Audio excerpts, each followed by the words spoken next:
welcome back to the Foundry by Forge College. So, in our last explainer, we looked at some early and honestly incredibly ambitious experiments in digital cash. But today we're diving into the catastrophic flaw that threatened to turn that whole dream into an absolute nightmare. We're talking about the double spending problem. It's a bug so inherently tricky, it literally made top-tier cryptographers lose sleep for decades. Okay, think about this for a second. Digital money is fundamentally just data, right? Just zeros and ones. So what exactly stops me from highlighting a digital $20 bill, hitting Control-C, Control-V, and just spending it a million times? If you copy an MP3, you and your friend just get to listen to the same awesome song. But if you can perfectly copy money, the entire global economy collapses overnight. Yikes, right? No pressure. So here's our master blueprint for today's explainer. We'll define the double spending problem, look at tokens and verification, break down a literal race attack, review 5 historical defenses, and then finish up with the ultimate engineering trade-off and our key takeaways. Let's jump right into Section 1, the double spending problem. We need to isolate exactly why digital money is so uniquely vulnerable. It really all comes down to basic physics. Contrast handing a physical dollar bill to a cashier, which obviously physically leaves your hand, versus sending a digital file. Without a secure system in place, hitting send just leaves a flawless, perfect duplicate right there on your hard drive. You haven't really spent it, you just cloned it. Officially speaking, double spending happens when 2 different verifiers are tricked into accepting mutually incompatible transactions for the exact same underlying unit of value. Basically, you tell the coffee shop, hey, here is my token, and simultaneously tell the bookstore, here is that exact same token. If they both believe you, well, congratulations, you've just successfully double spent. Moving on to Section 2, Tokens, Verification, and Ordering. Let's crack open the engine block and see how we actually build a system to catch this. Every single digital cash system out there basically relies on 3 interconnected gears. First, you have token representation. That's the data proving ownership. Second is the verification function, the logic used to check if the token is valid. And third, and this is absolutely crucial, the ordering mechanism. This acts as the ultimate referee to determine who actually got paid first.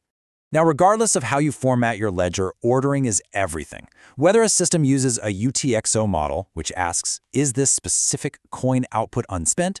Or an account model, which simply asks, does this account have a sufficient balance?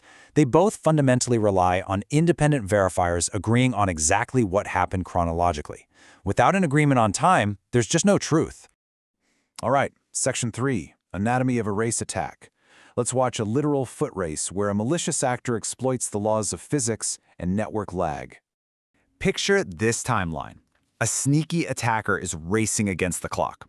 They broadcast the payment to a fast verifier, let's call her Alice, who has a super fast internet connection.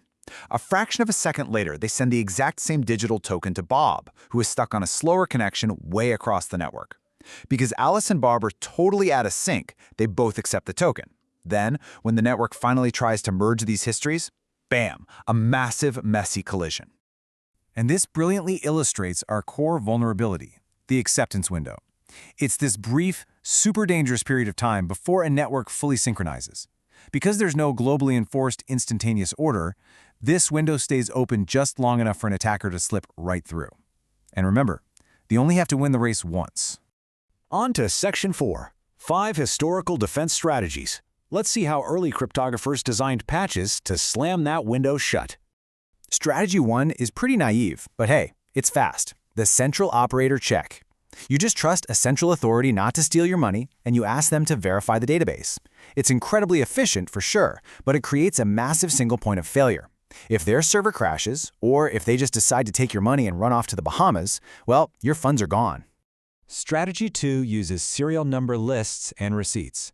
Every token gets a serial number, and the issuer publishes a list of spent coins. Now, this creates a fantastic audit trail. But the catch? It absolutely destroys user privacy. Anyone looking at that published trail can immediately start connecting the dots on exactly where you spend your money. Then we have Strategy 3, Trusted Timestamping. An external central authority applies official timestamps to dictate what happened first. Sounds bulletproof, right? Well, actually, clocks can be easily forged. If the person controlling that timestamp server is compromised, they can basically play God and rewrite history by backdating transactions. Strategy 4 brings in blind signatures, used by systems like DigiCash, to focus heavily on privacy. The issuer signs blinded tokens to separate the issuance from the spending, giving you cash-like anonymity. But the irony here is that because it's so incredibly private, immediate double spend detection becomes incredibly tricky.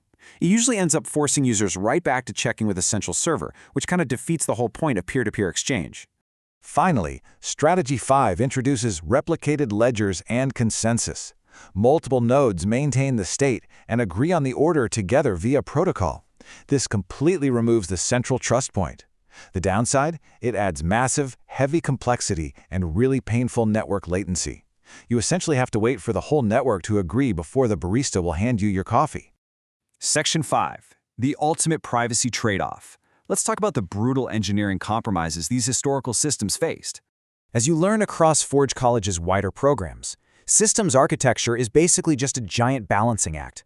This schematic proves you cannot simultaneously have perfect privacy, high speed, and verifiable trust. You want super fast transactions? Great, use a central operator, but your privacy plummets. You want the high privacy of blind signatures? Say goodbye to easy auditability. Every single early project had to pick their poison. All right, wrapping things up with Section 6, key takeaways and next steps. Let's lock in the most important concepts from today's blueprint. To summarize the whole shebang, first, double spending is fundamentally an ordering problem. If you don't know what happened first, you essentially know nothing. Second, every defense demands a painful trade-off between privacy, latency, or trust. And finally, simple local checks will always fail against a smart adversary if there's no global synchronization. So these exact technical bottlenecks and the compromises engineers were forced to make to get around them directly set the stage for what happens next. In our next explainer, we'll cover the historical collapses and severe regulatory crackdowns faced by these early pioneers. I want to leave you with this final thought. Knowing the brutal trade-offs between privacy, speed, and trust we just outlined, which early system would you have bet your own money on? Think about it. And when you're ready to explore how modern systems attempt to escape this impossible triangle, head over to forge.college to continue your Web3 journey. Thanks for exploring the blueprints with me, and I'll see you in the next explainer.